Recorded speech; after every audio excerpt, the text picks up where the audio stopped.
तमाम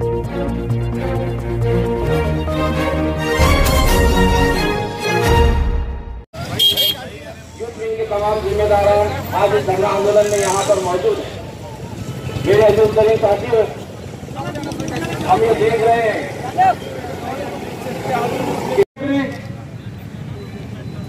हमारे बीच मौलाना महफूज रहमान साहब, हमारे एमएलए उम्मीदवार नासिर सिद्दीकी साहब, हमारे जिला के अध्यक्ष अमित भिड़र साहब, हमारे शहर के अध्यक्ष आरिफ नजवर्दी साहब, आरिफ हुसैनी साहब, फेरोज भाई, हमारे अरुण जी बोल्डे, तमाम पार्टी के नेता कार्यकर्ता, हमारे अनिस भाई, पटेल भाई, जड़ से उखाड़ के फेंकना पड़ेगा, उसको जड़ से उखाड़ के फेंकना पड़ेगा। अगर आपको 2014 के पहले का हिंदुस्तान चाहिए तो तमाम अपोजिशन को सड़क पर उतरना पड़ेगा, तमाम अपोजिशन को सड़क पर उतरना पड़ेगा और ईट शहीद हो जाना पड़ेगा हुकूमत की। और कौन सी चीज के अंदर भाव नहीं बढ़ रहा है? हम यहाँ पर डीजल, पेट्रोल और खाद्य पदार्थ की बात कर रहे हैं।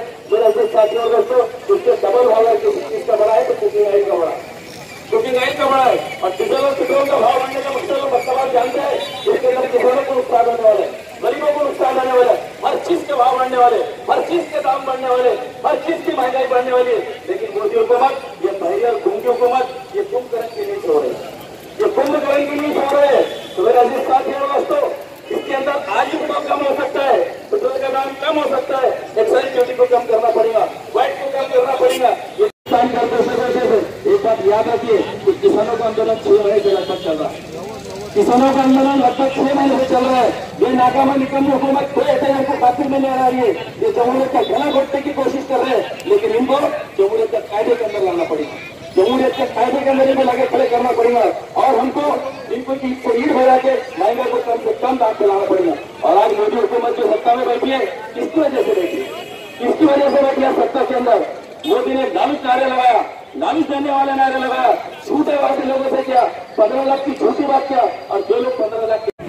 तमाम पदाधिकारी, आप तमाम का बहुत बहुत शुक्रिया कि आप यहाँ पर मजलिस इत्तेहादुल मुस्लिमीन के एक शॉर्ट नोटिस पर हमारे दरमियान मौजूद है। मजलिस इत्तेहादुल मुस्लिमीन का शुरू से एक सेवा रहा, एक मकसद रहा, जो हमेशा गरीबों, पिछड़ों और आम नागरिकों के लिए आवाज उठाती रही। और यही मेरे ख्याल बैरिस्टर असदुद्दीन ओवैसी साहब का मिशन है। वो चाहते हैं कि इस मुल्क में इंसाफ को आम किया जाए, वो चाहते हैं कि इस मुल्क में गरीबों की, पिछड़ों के हक की आवाज उठाई जाए। और ये बात चूंकि दीगर सियासी पार्टियां सिर्फ सत्ता हासिल करने की हद तक करते हैं, जबकि मजलिस इत्तेहादुल मुस्लिमीन का हमेशा ये स्टाइल रहा, चाहे वो सत्ता में रहे या सत्ता से बाहर रहे, वो हमेशा समाज के पिछड़े और दबे कुचले तबके के ताल्लुक से बातचीत करती रही है, उनके मसाइल उठाती रही है। मेरे नौजवान दोस्तों, क्योंकि आज यहाँ पर हम गैस, डीजल, पेट्रोल की महंगाई के खिलाफ विरोध प्रदर्शन करने आए हैं।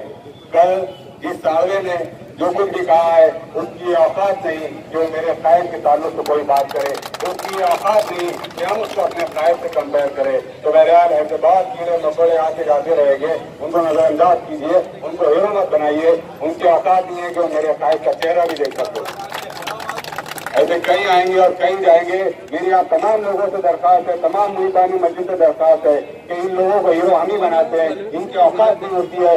ये संघी लोग, ये संघ के ताल्लुक से, ये बाबरी मस्जिद के ताल्लुक से चंदा जमा करने वाले, औरंगाबाद में कारसेवकों को मुताद करने वाले, आज हमको और हमारी लीडरशिप के ताल्लुक से कह रहे हैं इनको अपनी चोली में झांकने की जरूरत है, इनको अपने अंदर झांकने की जरूरत है। तो बहरहाल आज के बाद ऐसे कई कीड़े मकोड़े आते जाएंगे, इनका किसी किस्म का कोई जिक्र अधिकार करने की जरूरत नहीं है।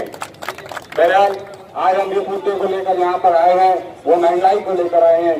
बैरिस्टर असदुद्दीन ओवैसी साहब, MP इम्तियाज अली साहब और डॉक्टर साहब की हिदायत रही कि धरने को ज्यादा से ज्यादा मजबूत बनाएं। और आप तमाम लोगों का बहुत बहुत शुक्रिया कि आप बहुत शॉर्ट नोटिस के अंदर यहाँ पर आए हैं। मेरे नौजवान दोस्तों, अभी बहुत काम करना बाकी है। जद्दोजहद का दूसरा नाम मजलिस इत्तेहादुल मुस्लिमीन है।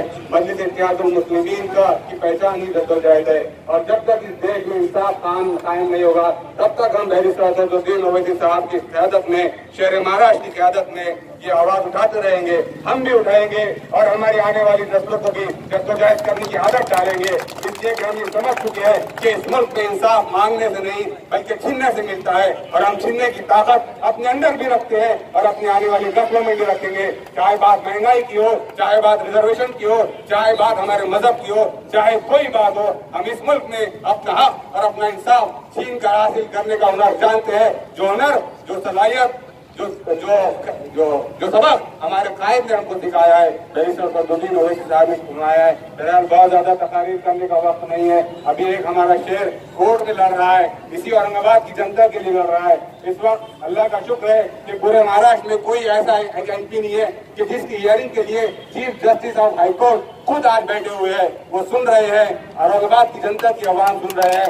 उन संघियों को समझना चाहिए, उन राष्ट्रवादी के लोगों को समझना चाहिए, वो शिवसेना के लोगों को समझना चाहिए और वो कांग्रेस के लोगों को समझना चाहिए कि एमपी इम्तियाज जलील साहब आज कोर्ट में खड़े रहकर 200 बेड के अस्पताल के लिए लड़ रहा है, तो वो सिर्फ एमआईएम के वोटर्स के लिए नहीं, वो सिर्फ मुसलमानों के वोटर्स के लिए नहीं लड़ रहा है। मेरे नौजवान दोस्तों, इन संघियों को समझना चाहिए कि वो इंसानियत के लिए लड़ रहा है। वहाँ जब लोग बीमार हो गए तो ना हिंदू रहेगा ना मुसलमान रहेगा, बल्कि वो जाएगा और अपना इलाज करेगा। और हम औरंगाबाद में इसी सियासत को इंशाल्लाह परवान चढ़ाएंगे। हम इसी मोहब्बत को और इंसाफ के एक माहौल को आम करेंगे जो हमारे कायदीन ने हमको सिखाया है। बहरहाल महंगाई के खिलाफ मरकजी सरकार जितनी जिम्मेदार है, आज हम सब लोग मोदी को कोसते हैं, लेकिन मोदी के साथ साथ याद रखिए महाराष्ट्र हुकूमत भी कोई कम कसूरवार नहीं है। जितनी टैक्स पेट्रोल के ऊपर मरकजी हुकूमत ने लगाई है, करीब करीब उतना ही टैक्स स्टेट गवर्नमेंट ने लगाया है। अगर ये वाकई अपनी महाराष्ट्र की जनता से इतनी मोहब्बत करते हैं तो ये इनकी जिम्मेदारी है कि महाराष्ट्र में लगाया गया टैक्स माफ करे।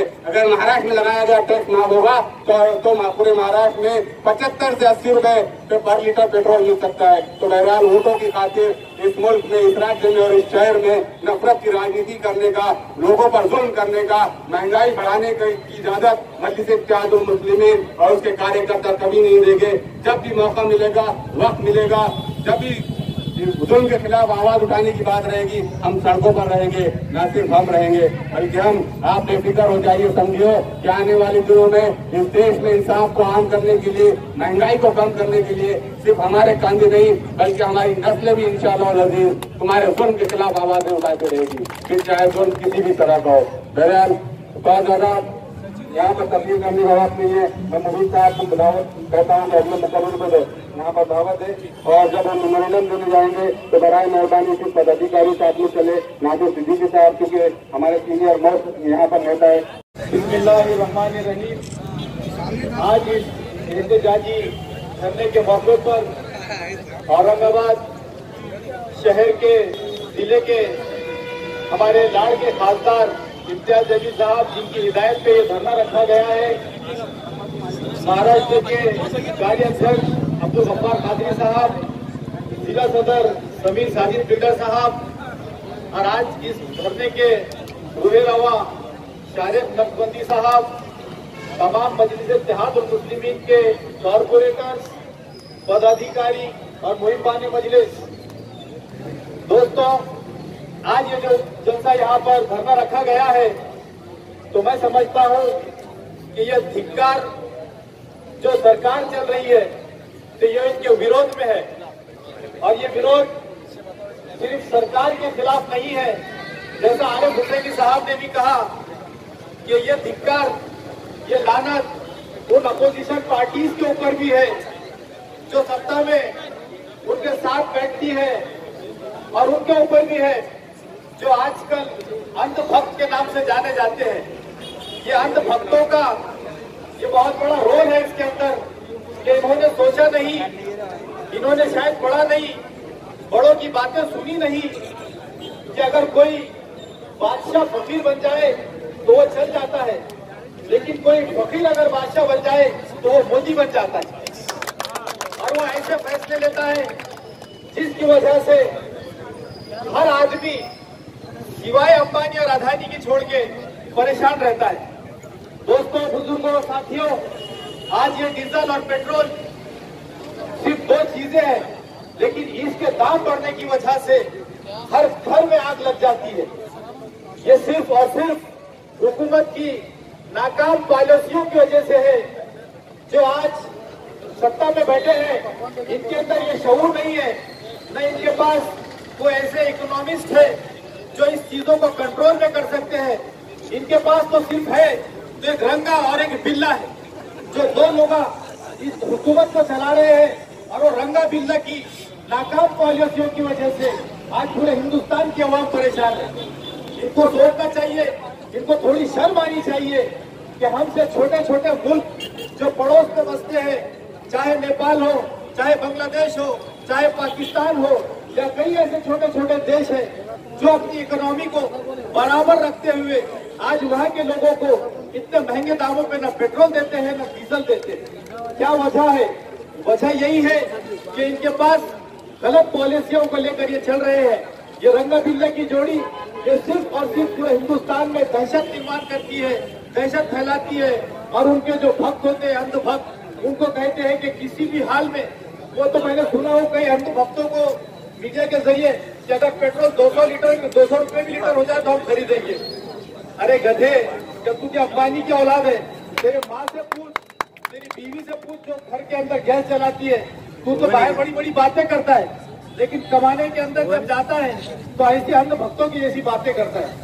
बेवकूफ, मैं समझता हूँ आज का ये जो धरना मजलिस इत्तेहादुल मुस्लिमीन ने न सिर्फ औरंगाबाद शहर में बल्कि औरंगाबाद जिले में जिला सदर के सदारत में चल रहा है, और इसी तरह पूरे ये हो सकता है दूसरे कई और लोग, क्योंकि आज कोरोना का दौर चल रहा है, हमने बहुत सारे लोगों को ये धरने में आने से रोका, वरना हमारे साथ आज और कई लोग आने के लिए तैयार थे। नहीं करते करते इतने सारे लोग आ गए। अगर हुकूमत ने गंभीरता से नहीं लिया इस बात को, तो आने वाले कुछ दिनों में हम इस धरने को, इस प्रदर्शन को, इस आंदोलन को और तेज करेंगे। और मैं समझता हूँ कि अभी सेशन पार्लियामेंट का भी शुरू होगा, हमारे फादर इफ्तियार जलील साहब भी अवाम की जो जज्बात है, गरीब अवाम की बातों को वहाँ रखेंगे। और मैंने सुना हो अभी कि कुछ लोग औरंगाबाद के, उनके बारे में भी कुछ अनाप शनाप कह रहे हैं, तो मैं उनसे इतना ही कहूंगा कि इंसानियत की सारी हदों को फलांग कर ये राष्ट्रवादी के दहशत पसंद भेड़िए बस्ती में आ गए। शेरों ने जब से छोड़ दिया दहाड़ना, ये कुत्ते बस्ती में आ गए। याद रखो, अगर बैरिस्टर असदुद्दीन अवैसी साहब के बारे में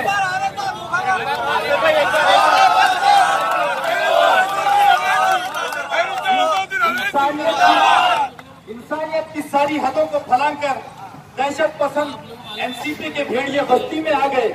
शेरों ने जब से दहाड़ना छोड़ दिया, ये कुत्ते मस्ती में आ गए। याद रखो, अगर बैरिस्टर असदुद्दीन अवैसी साहब के बारे में आपकी गलती से भी जबान अगर फिसली, तो इंशाअल्लाह ताला फिर ये शेर दहाड़ेंगे तो तुमको जगह भी नहीं रहेगी भागने की। मैं फिर से एक मर्तबा हुकूमत हिंद और हुकूमत महाराष्ट्र, जो कि अगर मैंने सुना है कि महाराष्ट्र हुकूमत अगर एक्साइज ड्यूटी कम करे, यहाँ के डीलर के कमीशन रेट अगर कम करे, तो पेट्रोल भी सस्ता होगा। हिंदुस्तान, हिंदुस्तान, जय भीम, जय भीम। ऑल इंडिया मजलिस इत्तेहादुल मुस्लिमीन, नारे तकबीर। ये जो हुकूमत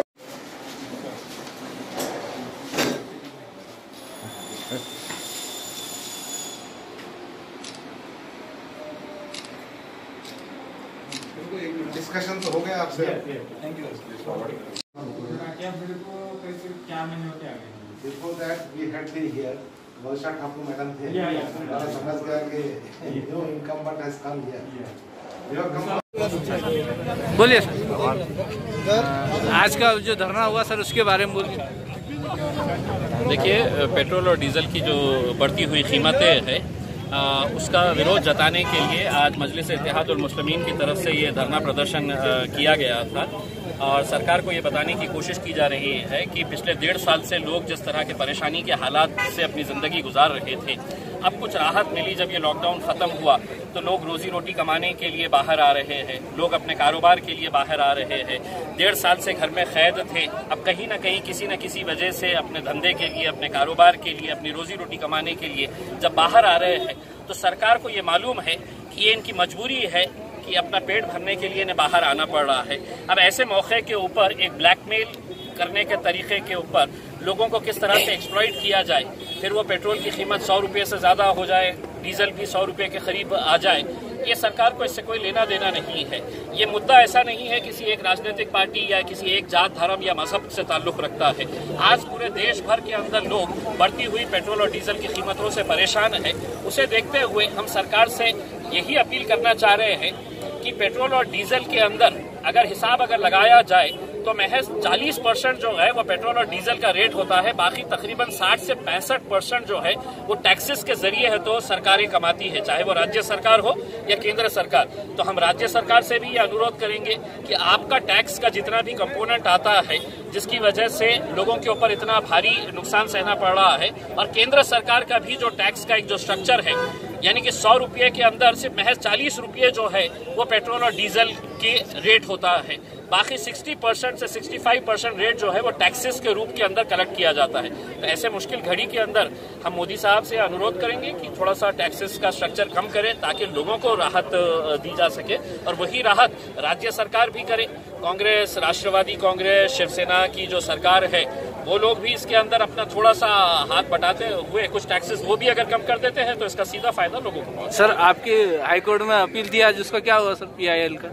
पिछले 5 दिनों से लगातार है तो Aurangabad bench of Bombay high court के अंदर ये हियरिंग जारी है, और मुझे खुशी है कि ये हियरिंग मैं खुद वकील बनकर वहाँ पर खड़ा हूँ, और जो चीफ जस्टिस है बॉम्बे हाई कोर्ट के, वो चीफ जस्टिस के बेंच के सामने ये हियरिंग हो रही है। और हमने अदालत को यही बताया है कि आज इतने सारे लोगों की जो मौत हुई है, आज हॉस्पिटल्स के अंदर जो लोगों को परेशानियों का सामना करना पड़ रहा है, उसे देखते हुए कहीं ना कहीं अगर ये पोस्ट अगर भरी जाती तो बहुत बड़ी राहत मिल सकती थी। महज औरंगाबाद जिले की अगर हम बात करते हैं तो 2048 पोस्ट ऐसे हैं जो अलग अलग अस्पतालों के अंदर खाली पड़े हुए हैं, इसे फौरन भरा जाए। लेकिन अदालत ने जब हियरिंग के दौरान इसकी गंभीरता को समझा और बहुत संजीदगी से इस मुद्दे को लिया, तो उन्होंने ये कहा कि इम्तियाज जलील की ये जो PIL है इसको हम सिर्फ औरंगाबाद के हद तक महदूद न रखते हुए हम इसे पूरे महाराष्ट्र के तौर के ऊपर ले रहे हैं, और सरकार से उन्होंने पूरे आंकड़े मांगे हैं कि कितने पोस्ट पूरे महाराष्ट्र में खाली है और कब भरने वाले हैं। ये आंकड़ा आज के दिन सरकार ने अपने तौर के ऊपर दिया, लेकिन अदालत ने नाराजगी जताते हुए ये बताया कि आपने हमको ये तो बता दिया है कि कितनी पोस्ट खाली है, कब ये पोस्ट भरेंगे इसका पूरा डिटेल चार्ट 29 जून के दिन आप अदालत के अंदर हाजिर करें। मैंने एक और मुद्दा अदालत के सामने रखा है कि कुछ डॉक्टर्स यहाँ के ऐसे हैं जो महज पेपर के ऊपर काम कर रहे हैं। एक उदाहरण मैंने अदालत के सामने बताया है कि एक कार्डियोवैस्कुलर सर्जन 2018 के अंदर मुंबई से औरंगाबाद के घाटी हॉस्पिटल के अंदर ट्रांसफर किए गए थे। ये डॉक्टर 2018 से हमारे पास ऑन पेपर है। कार्डियोवैस्कुलर सर्जन कार्डियो डिपार्टमेंट के ऊपर महज इक्विपमेंट्स के लिए 10 करोड़ रुपए हमने खर्चा किए हैं, 6 हमारे ऑपरेशन थिएटर्स तैयार किए हैं, कैथ लैब तैयार किए हैं, लेकिन वहां पर एक भी ऑपरेशन नहीं किया गया है। हमने जो जानकारी निकाले हैं ये डॉक्टर महज पेपर के ऊपर है। ये औरंगाबाद में एक भी दिन ना तो काम किए हैं, लेकिन पगार औरंगाबाद के घाटी हॉस्पिटल से उठा रहे हैं, और पगार कितनी है तो 2,53,000 रुपये महीना ये उठाया जा रहा है। तो हमने अदालत को ये पूरे डॉक्यूमेंट्स के साथ दिए हैं। अदालत ने इसको गंभीरता से लेते हुए आज ही आदेश पारित किया है, जबकि अदालत ने हमसे खुद पूछा है कि आपने जो मुद्दा उठाए थे उसके बारे में कोई जवाब आया है क्या। जब जवाब नहीं आया, उनको पता चला, तो उन्होंने महाराष्ट्र सरकार के मेडिकल एजुकेशन सेक्रेटरी को आदेश किया है कि अगले हियरिंग तक इसकी पूरी डिटेल्स दे, जो आरोप लगाए गए हैं कि ये डॉक्टर यहाँ पर काम करता है या नहीं करता है, अगर करता है तो कहाँ कहाँ पर काम किए हैं, और अगर नहीं करते हैं तो इनकी सैलरी औरंगाबाद के घाटी से क्यों ली जा रही है और कौन दे रहा है इन्हें ये सैलरी, इसकी पूरी जानकारी एफिडेविट के रूप में सबमिट करने के लिए कहा गया है।